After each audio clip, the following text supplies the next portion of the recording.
Failed with major repairs. Technical repair report for bidding.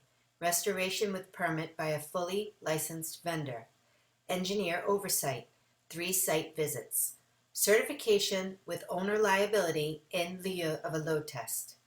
Load test still may be required by the AHJ.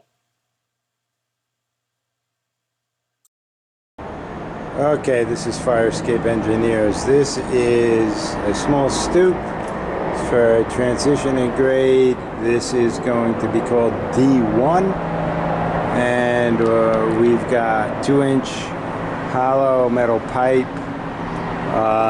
2-inch diameter.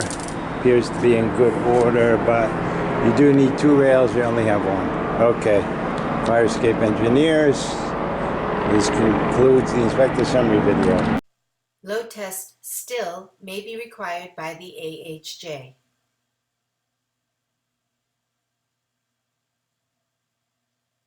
Failed with major repairs. Technical repair report for bidding. Restoration with permit by a fully licensed vendor.